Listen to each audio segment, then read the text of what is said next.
live in 3, 2, 1. Fade from black, this guy. Hey, welcome to the Creative Audit. This is one of our first test episodes. I have a good friend of mine, Austin, sit down with me today. He's already been here for an hour helping us get this thing set up and was here 3 hours before that just helping me on a project. This dude is committed, and not only to creativity, but he's a recent husband. He told me not to say that, but it worked with the committed thing. He's in. He's all in. He's an all-in dude. He runs a creative community. He's a freelancer, and he has his own podcast. He's been doing this longer than I've had the idea of having a podcast. So his name is Austin, and he's sitting with me here today. Well, that was well done. Dude, I'm so pumped to be here. Can't wait to see what unfolds. You're so known in the community. And at the very onset here, this will be a local, regional podcast at best. No, So it's going global. But so the people tuning in likely are familiar with your yellow sweatshirt, Obviously. but then like your silo Yeah. work. But Yeah. if they're not, what are some of your events like? What would you say you do? Yeah. So our main 10 poles have been these capture events, which are mainly photography, modeling kind of things. And we just gather a ton of people. It's open to the public. It's free. And we say, hey, you need to build your portfolio. We're just going to have a bunch of people at your disposal that also want to create, to come together and do free, like trade for print, kind of trade for gallery kind of stuff. Yeah. And so we put in the hard work of getting the models there, photographers there, building sets if we need to, having like a studio space if that's the vibe for that. Yeah. And you just have to show up with your camera. You get free photos. If you're a brand, hopefully there's photographers there that want to do brand photography. All right. And it's just a big networking event. And so those are our tent poles. We do those 4 times a year. And then in the past, we've done poetry slams to help out those that are more into written and spoken word. And we've just done, you've been a part of our first event, which was Cultivate, where we had like a whole round robin of presenters and stuff like that, workshops that you've done. Yeah. And then we also do Mosaic, which is where we take nights to share about the arts, and we put people as presenters and they just go to town, like explaining what they do. But it's not about like their promotion and teaching. It's about, hey, what's my process? And it's going to look so different for every person, and I'm not perfect.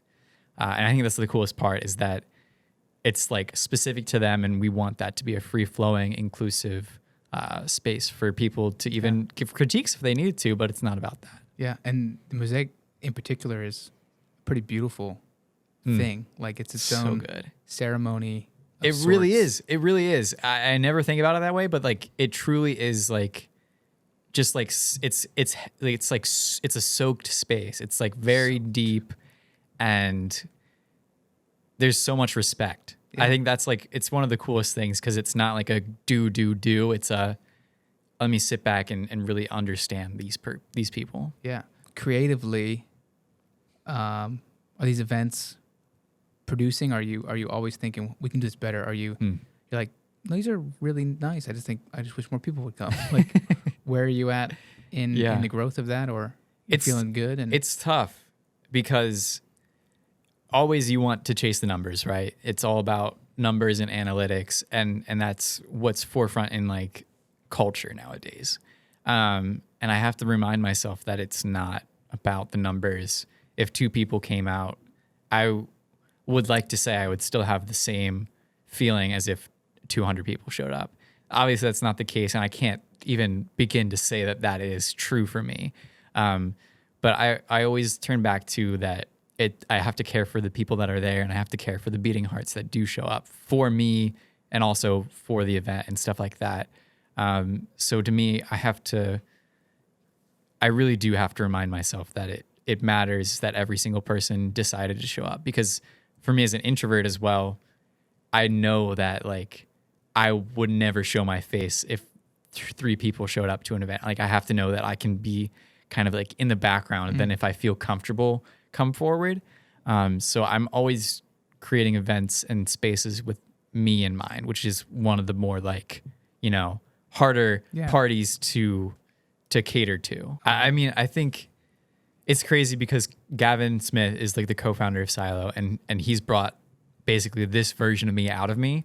And I think one, that's super important to realize and acknowledge, but then I realized that like I want to do that to other people too. And that can be done in multiple different ways, obviously. But for me, it's like, as soon as someone catches a glimpse of like, yeah, I hate my job, but like I really love like sewing on the side, and like I don't know how I can like get out of this rut. And I'm like, Yeah. let me stop you right rise there. up. Stop right there. Don't ever say that you're like not able to do this thing, because I guarantee you I can figure out a way to make it possible that you might not be able to see because of A, B, and C, but like I want to help you find that. And even if it's something that's super boring to me, like if you're getting a rise out of it and you're like, you feel like you're limited, I want to be able to encourage that out of you. And I think that's a product of both Gavin and the Holy Spirit working inside me. And so, yeah, I think on top of that, the community and the media that surrounds it is definitely like part of my mission. And I think that's the thing that also needs to get out of me, of like, I just need to make stuff and create stuff. And that's just like one avenue of how I could. And so I do freelancing and like photos and stuff like that on the side that aren't related to Silo. Sure. Those are also passion projects. But for me, Silo is a way to impact people through the art that I produce. Yeah, and have that. That's what you and I got so connected on in an initial meeting. We're saying really similar language of like, don't you dare tell me that you or, and it sounds like there's not a lot of grace there, and like someone can't be in a bad spot, or just they don't see the light or see the pathway yet. But you want to help somebody break through because you have had that moment, and you're like, one of the best feelings of my life. Yeah. And even that makes it sound too self-interested. But really, dude, it feels like it's in you. Like, so to make this about me, Not again.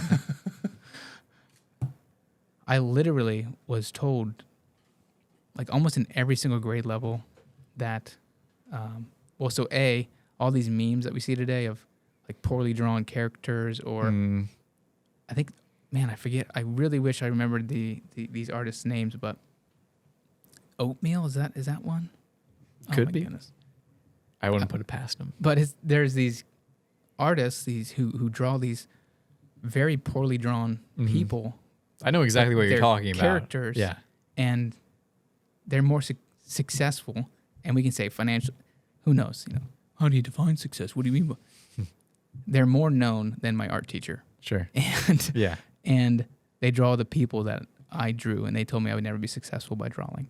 And well, that's not what art is, and your people can't look like that, or there's all the things that I was told that art is, and what it isn't.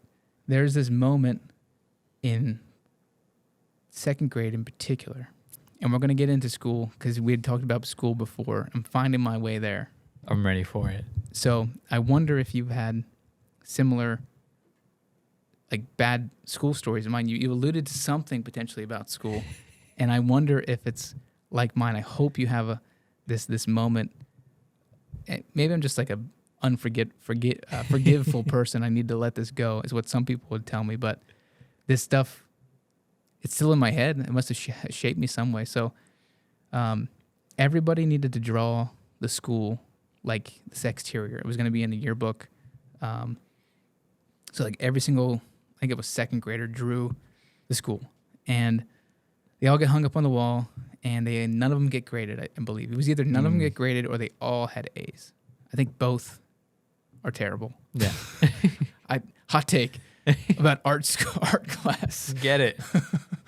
I think both of those ideas are bad news because the kids understand whose is the best. They knows whose looks closest to what the school actually looks like. So regardless of how much you say, they're all the same, they're not. That one's better than that one, and that one's worse than that one. So that's true, but that doesn't mean you can't draw. It doesn't mean you're not creative. And I believe if we're looking for like this, these what's wrong with the world today, you could have this list of things, and I think one of them is that creativity is beaten out of us at a very young age because we don't know how to take it beyond paper, pencil, draw the apple, can't draw it, or even getting into paper mache and like being this the art is this abstract thing, and then people, what is that? They don't know what to do with this paper mache Elmer's glue mess. And and I get why we do projects like that, to experiment and to play with things. Like I'm all about it, but at the end of the day, as strange as it might sound, someone's paper mache Elmer's glue mess looks better than someone else's.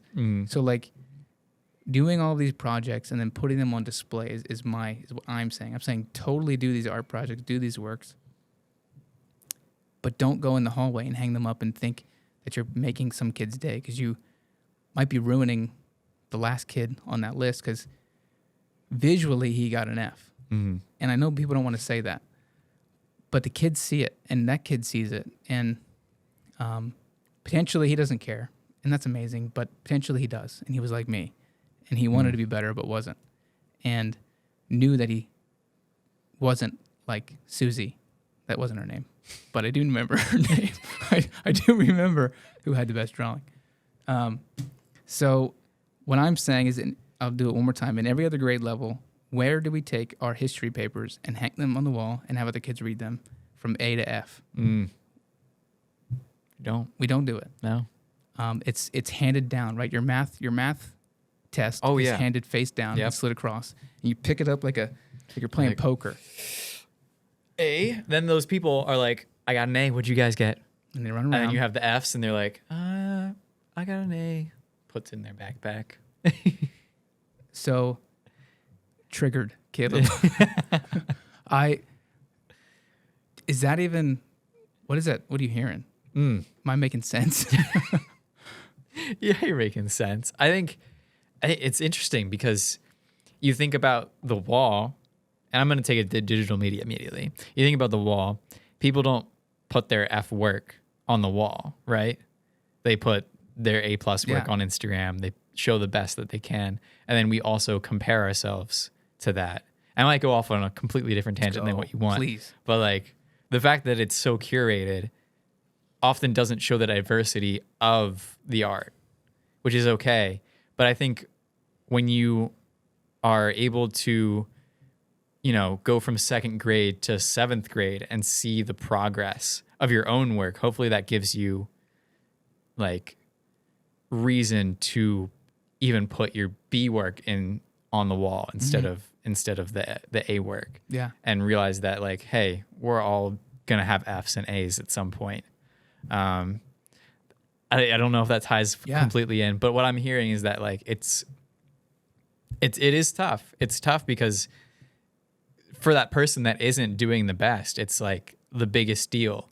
And then for the person that does do the best, either if they tried super hard or if they're naturally gifted in that, or it took them, 7 hours in private to do that. Right. You don't know the experience behind each one of those. What their parents are like, if they are drawing all the time at home, if they're coming in with nothing, coming in with natural ability, learned ability, all these things. And then it's like the only subject that we say, oh, it's all good.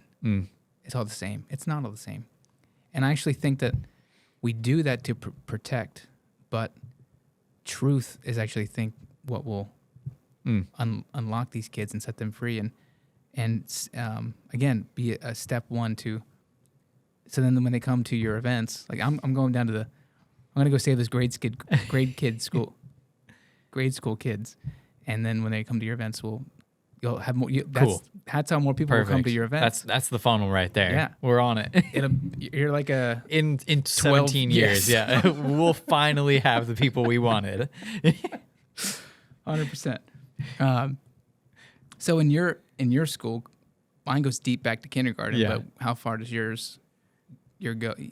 Does yours go? We got into school before we sat down, and you're like, I think we need to save that for the pod. Where were you? You were just like, how was your schooling? Did you hate it? Did you love it? And I think I was at a point where, like, just naturally, or because I was just disciplined maybe to do like consistently decent work is how I'll put it. But just because of how I was raised, just like, hey, we're just gonna try our best at these grades and not like push to be like the A1 student. But also we had standards, I think. And here's my upbringing is that for like every A I got, my grandmother gave me like $30 or something on my report card. So like obviously that added up and was a lot as a kid. Every A on it. Every A on my report card, Which and it was comes like 6 or 7. Quarterly. It might have been quarterly. It might have been quarterly back in the day. I was making bank. I will not. I will not put it. I mean, that was definitely like a blessing. That's awesome. But like, I think that also pushed me. I think it was just also naturally driven in school to do well. I was an introvert. Like way. I would never talk in school.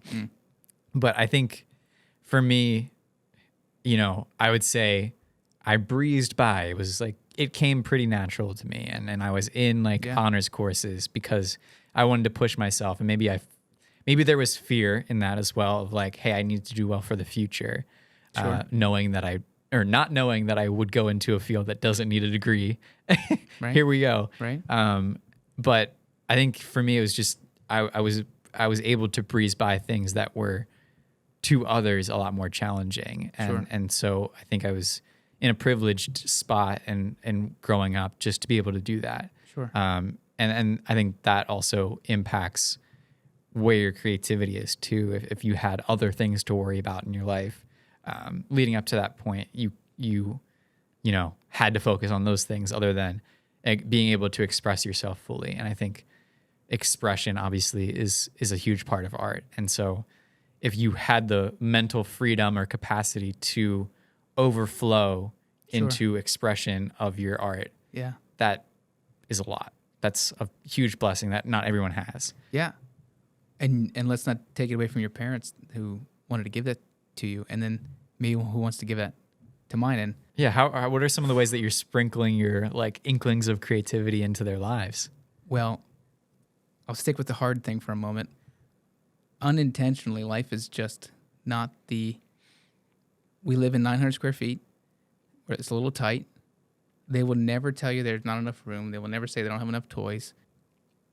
I'm happy with the version of hard that I'm giving them. Yeah. That's big. That's a good statement right there. But I would like to make it a little easier. Yeah. As any parent would for their kids, you know? It's not based off of income or whatever. There's always going to be another level of easier that you can give to them. Yeah, and for me, that one is really not even about, man, if they just had newer bikes, or if the car wasn't a 2011, like, it's not even that. It's, for me, it's the space, it's the playground, it's the more, people would say Montessori type tools. I'm saying the word Montessori because people will know what I mean. I don't care what the thing's called. It's just more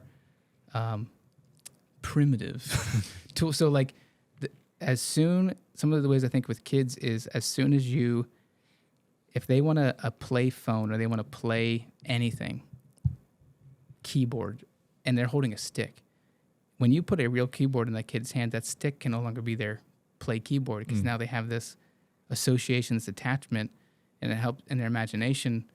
I think is like a rung lower because they no longer have to imagine the keyboard. They have a keyboard. And so we're so pushed as parents to feed our kids this real stuff. It's freaking everywhere. You can't escape it. And it makes noises, and there's like cat pianos now, and it's all of this stuff. And it's like, well, so I can't afford all of these new toys. So there's that. But I also wouldn't buy them if I could. Like, I think it's, so when I mean more for my kids or less hard, it's the fact that I want to do for them what I think what you're alluding to, what your parents did for you. Like, so it's a savings account so that when you want to get lost in your 20s, you want to have a room to fail, you can do that without ruining your life. There you go. Yeah. That's what I'm talking about. Yeah. And then a green space, so a home with a little more trees and more spaces to break bones and get hurt and do stuff. It's all about experience, right? 100%. So you got to break a few bones to learn. Yeah, dude. And so that's where we're at, man. And we made some of these choices, and that's some of the stuff we're doing. And So you then you did go to take it back to school and less off me, who doesn't like to do that? 'Cause I think you're seeing that I'm passionate with this Of course you are. kids thing. Yeah. Even these kindergartners, like there's something. I can't interview kindergartners. Maybe I can. Maybe that can be what this turns into. I mean, juice box pod. and see what's going on with them. But man, I could go on. So to shut me up with school, you don't seem to have the same. Like all throughout college, all throughout high school, I wanted the crap out of there. All throughout college, I wanted the crap, wanted to be done and out. But I never did. But you seem like, what's your college journey? It sounded like you mentioned like I ended up in a field that I didn't need this thing anyways. Yeah. Where do you stand on Yeah. So, college for you, not prescription for the world? Yeah. so I went to school at Penn State and I got a 4-year degree in psychology. That was what I was passionate about out of high school, but it was so hard to I know like that, yeah. to feel like there's a career there because you have to go for like your master's to get anything in counseling. Oh, okay. So I knew 4 years was like baseline. Like I should go to college just because I should go to college. Sure. And also, I was just super blessed that my parents had like savings accounts for me to help pay off some college stuff. So I went to the cheapest college I could. Sure. Penn State York, not just Penn State because that's expensive. But I went to college. I was able to commute, so I didn't have to pay for housing. Lived super close to it. And that afforded me a lot of things. It didn't afford me the community that I actually wanted because I wasn't forced to be in rooms with people all the time. I'd be in a class, I'd dart to the library and hang out there until my next class. So I wasn't able to build community there, but I was able to have those like experiences that I needed to have as a young adult. Yeah.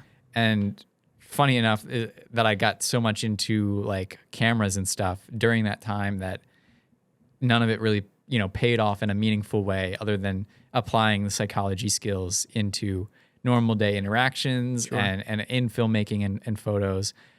So that did pay off a lot. But I do think for me, if I were to go back, would I need a degree or like, do I think if I knew that this was the path I was going to take, do you think I would go to college? I would say no. I'm pretty self-taught in like YouTube University. 100%. So for me, it wasn't a waste, but it was very valuable to me. Yeah. Dude, your school story is different than mine. I actually didn't even know that's what you went to school for. Yeah. I just assumed video, and I actually had you in an LCBC in Lancaster for some reason. Oh, I don't know why. I feel like that's where had most of you my there. friends went. So Oh, okay. Gavin went there. Could be once there, but I didn't know that. So your degree though has come out like in your work as you question with people, as you try to understand them, and then so you're probably, some people say, I think they even call themselves like, I'm an empath. Is that the first time you've heard? No, I've heard that before. Yeah. So do you relate with that in your psychology degree? Was your connection to wanting to understand people? I think that's definitely it. And while I have a hard time like communicating that because my social skills aren't the best, Sure. I think I definitely feel like stories on a very like a deeper level. And like I think when people talk about their like, hey, I'm really struggling or I don't know how to find my way out of this, that's where I'm like, I have been there. Like, let me help dig you out of this hole in any way that I can. And I think having a community like gives me unlimited resources to make that happen. Sure. And that's solely because of, being able to talk to people. Yeah, I can send this person your way. Talk to this guy. Right. And it doesn't have to be me. I think that's like one of the biggest things. It's like if someone has an issue that like I can't personally solve, like I know this person went through a similar thing that can actually empathize with you even better. And having like that self-awareness of like, I can't solve all of your problems, or like, and not that I'm being asked on a daily basis, like solve this problem for me, or like, I'm getting sob stories every morning or something, but like to have that community allows everyone to be lifted up in that way. Yeah, and it's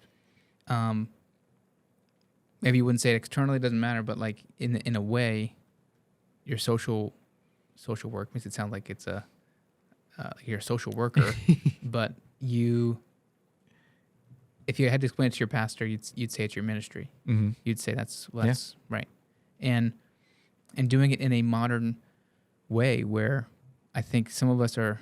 Man, I didn't know I was going here. It's like revisionist, like they have bad run-ins with Christianity, with the church, with all these things, and people. I had bad run-ins, bad relationship, bad people. People who label Christian and so for me, there's this leveling. You just want to be with people, and I hope this could be the wrong thing to say, but it's like I just happen to be Christian. Like it's not. It's the biggest thing. It's not on your forehead. You know, like it doesn't.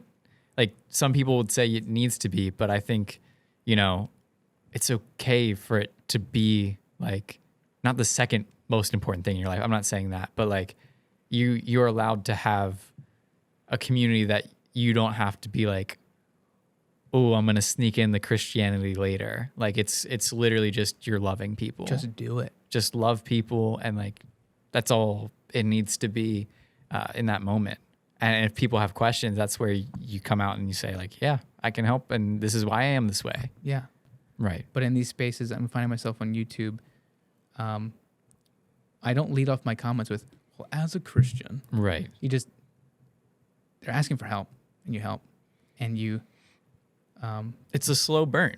Yeah. It really is. It's okay. Well, no one in the world talks to me the way that you do. What's going on? Why are you being different to me? Like everyone else hates me. Why are you even beginning to have a conversation with me or treat me like with actual respect? Because some people don't get that from people. Yeah. So why are you different? And then that's where you come in and you're able to speak the life that they need to hear in that moment. This thing you don't want to happen, this prodigal son moment, prodigal daughter moment, you're literally creating it by not allowing their journey to be their journey. Mm-hmm. Yeah. Ooh. Dude, the places and the spaces we go at, this is past my bedtime, 10 o'clock. I'm already I've been asleep for 30 minutes by now. But Austin, to get us out of here, to get you home, you have a drive. I have children who are probably screaming inside right now. But also to not make you sound like you have to say this quickly. And what's the big dream? What are you after here? What am I after is a different question than 5-year plan kind of deal. Like, what does it mean? Yeah. What are we doing this work for? I think it's just to go back to like the younger me thing. I think a lot of people have told me it's like, if I had this when I was younger, fill in the blank. And I think for me, it's just so fulfilling. Maybe it's a selfish thing at this point. It's like, I don't really have an answer. It's literally like just so fulfilling to create, but I'm in this for 4 years now. And I know I made friends through the thing that I've built and through the things that Gavin has built with us. And so for me I think there's a little bit of sunk cost, but also it's a positive spin on that of like, I'm in it so long. I've been sewing into these people's lives for so long. Why would I stop now? If I want friends is a pretty like basic need, right? And so I want to be a part of people's lives just as I would want them to be in mine. Yeah. So I think for me, I mean, it brought me out of my shell to the fact that I do have friends from Silo now. Yeah. And I think it'd be a disservice to not grant that power and possibility and opportunity to other people. But like the long-term goal was to have a space where it's a physical space where people can bring it together. Yeah. And I mean, within a 1 year span goal, it would be for this to go full time and me to make enough money freelancing that I can go full time and do podcasts on the regular and video content and work for small businesses. Yeah. Because I want to believe in other people. Maybe that's a thing about it. And I need build people up to do that. How far away from that do you think you are? I want to say closer than I think. I want to say that I've been like dreaming long enough, and it's time to make it happen. But you know, it's a lot of, you know, variability. I know I've been talking to you for like the last 3 years about this, so you've heard enough of me saying it's time to take the jump, but I'm not sure. Sure, but you've also seen me tell you about my jump, and then you've seen kind of not the most cleanest path after the jump. No, but that's part of it. Like, you wouldn't be able to be doing this now if you didn't have that many failures. And I like just can't. Whenever people say stuff like that, like, "Oh, my life is still messy," I'm like, well, guess what? That's a part of my life too. Bro, you jumped out of a plane. Did you expect? Yeah, exactly. Like, it is what it is, and as long as you are like able to support yourself, which you have obviously, because you're not like anywhere else in this world right now. You're still working through it. And I know that you're going to be successful in the next months, if not like just like, I would say years, but I would say also months, because I know it's coming sooner for you than you think. So yeah, I think for me, it's will the stars align? I don't know, but I might have to jump before they do. So. Love it. My last question for you. We ask everybody on this podcast. Somebody else is in control of your life tomorrow. You wake up and you have a CEO. What's the thing that they change? What's the first order of business that they change about your life? They come in, they assume control over your being. You have planktons in your head. He's over here with the levers. What's he changing? What's he changing for the better? For the better. Okay. Yeah, it's good plankton. It's like, what are some of the things that I can live with right now, but someone else is like, that's the first thing I would say is going. Sure, is the messiest thing that I can't be a part of. Sure. Huh. That's a good question. That's the creative audit at work, if you will. Man, I think it's definitely, it's tough because it's also, I think, a strength for me. And this is like a job interview question. Okay. But like also like my work ethic and like how I will just like, if I'm on a whim, like get that creative pulse. Like I just need to act on it and I will work for 4 hours. Sorry, Katie, I need to get this done.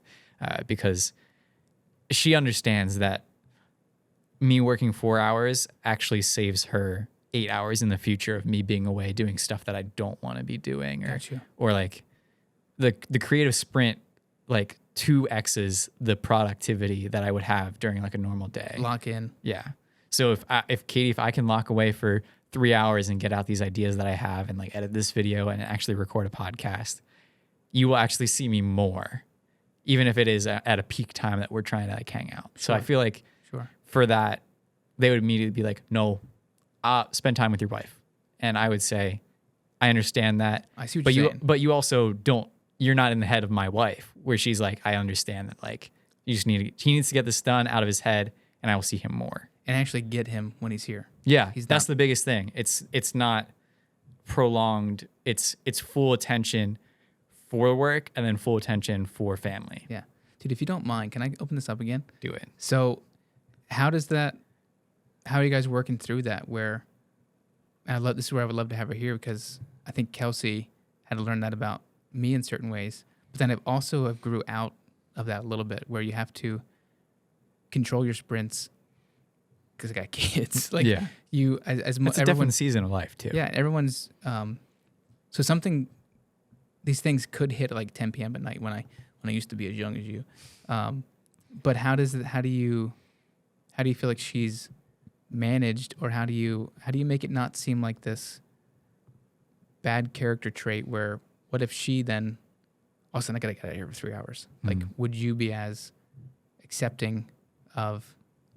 I mean, I think it's an easy yes for me, because I know I need it, and I know from my perspective, like if she just needs to do something to just like get it off, like she just needs to do it, and I'm like, it's what needs to be done, as long as it's not as often, like whatever the frequency is. Like mine's not that often, Sure. But like I don't know. It's just I think it's never been like a negotiation. Yeah. It's always been, no, Austin, if you need to do this, like, just do it. Like, Because you're actually doing it. Yeah, because I'm actually doing it, and there's results that also prove that, and I'm Right. not just like goofing off on like, playing video games or something. Right. But also, the same thing is going to be reciprocated if she needs time away or just get her hair done. Okay, do it. Right. If you need to get your hair done, you need to do it. Yeah. Like, that can be a form of expression. So why would I stunt that? Sure. I buy gear. You spend the same amount of money on your hair as my gear. Oh. So Yeah. I mean, I can't complain about that. no, without a doubt. When in these moments, in these sprints, when's the time like they hit like really inconveniently? Like, I think a lot of it happens like at work. uh, Like when I'm doing like more just like, just some boring work which I still do photo and video at work.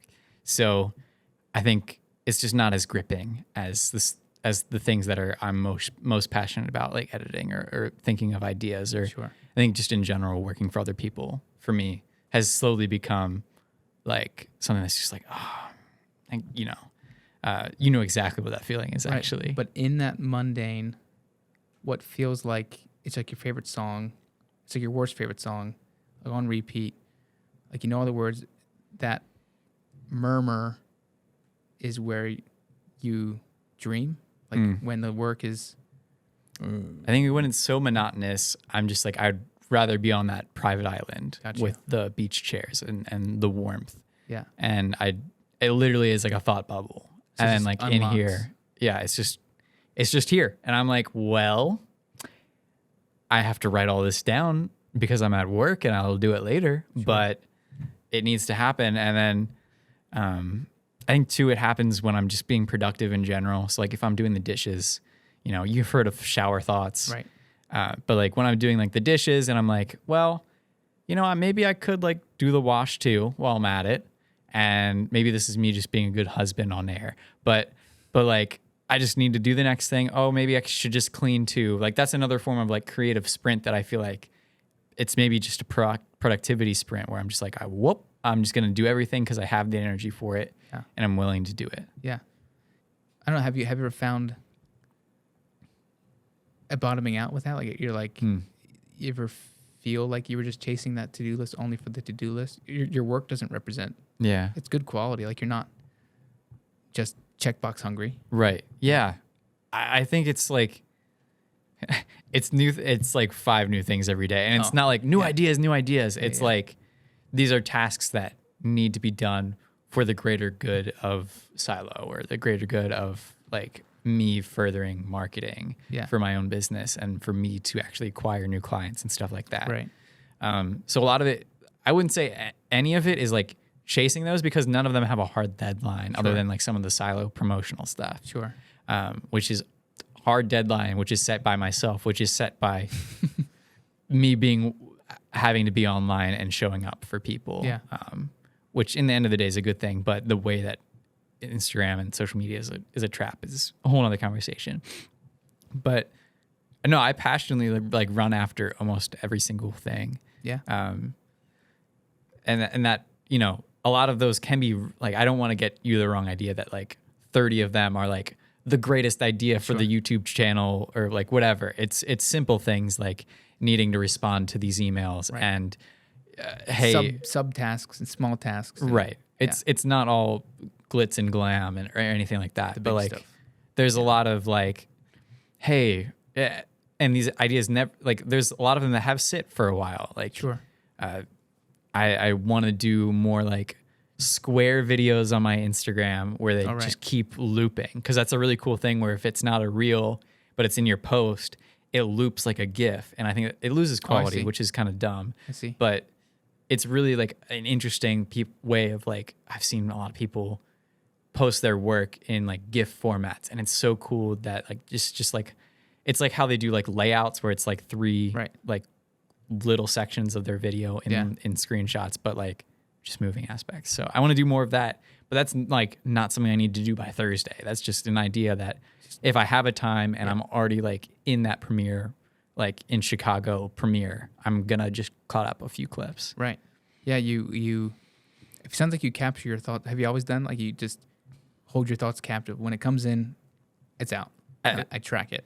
I at least track it. Some of them never get done. Sure. But you get it out. I need to get it out. And Empty it. one that's just, I can't be mentally in 30 different tasks. Yeah. It all just needs to come down at this point. I mean, I think for the longest time, like 4 years ago or probably even longer ago, is like I already adopted a calendar where like I need to do stuff. Just like a normal like life calendar. Yeah. And like I feel like that was really early, like early 20. Maybe I'm wrong. Maybe everyone in their early 20s at this point has a calendar. Maybe. But I feel like I don't know. I was like I got so packed so quickly. Man, and like this nothing. man's got a ledger. What is he doing? I got a person that follows me around and says I need to do stuff sometimes. No.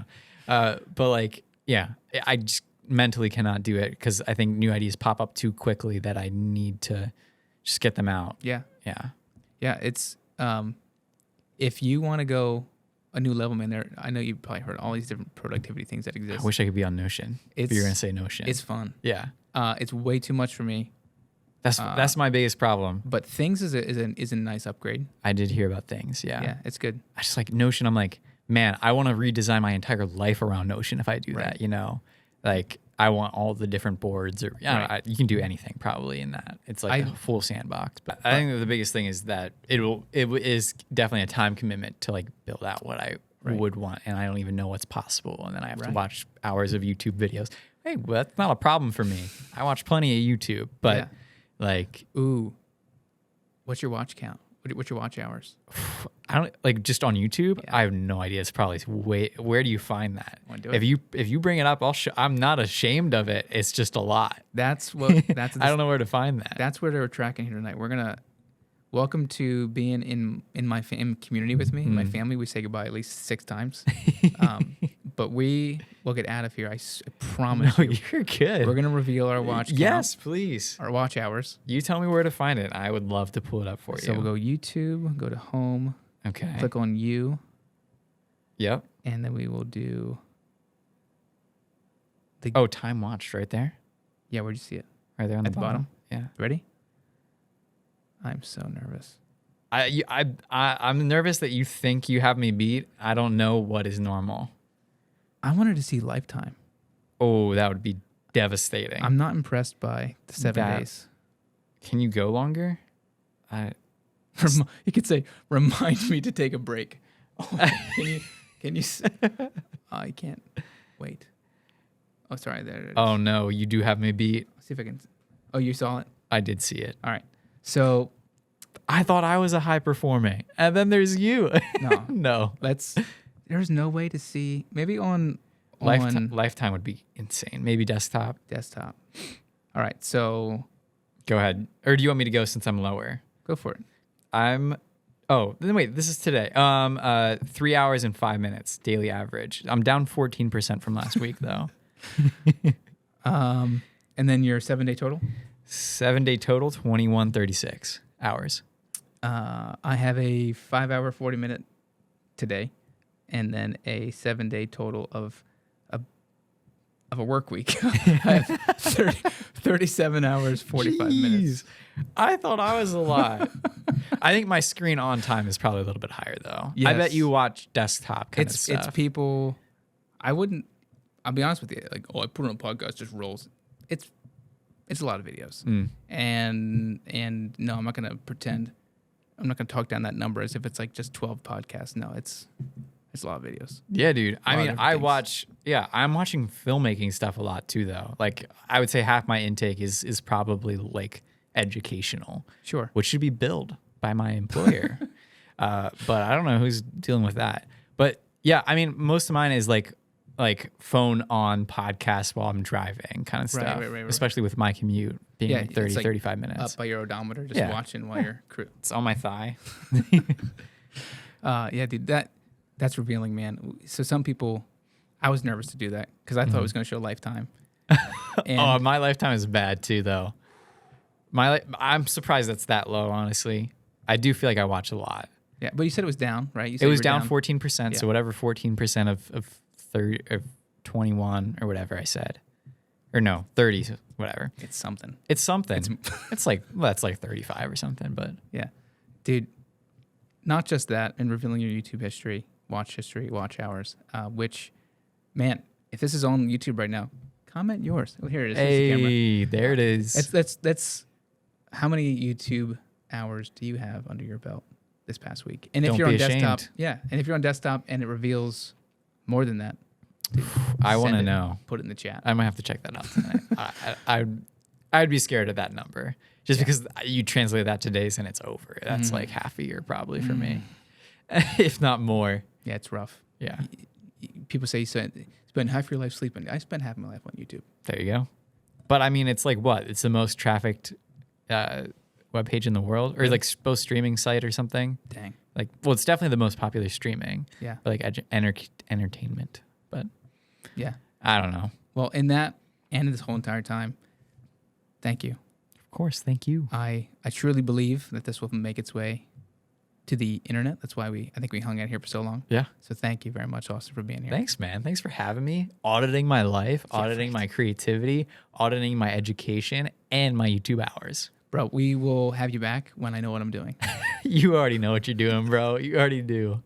All right. Thanks, man. Take it easy. Boom, baby. We did it. Let's go.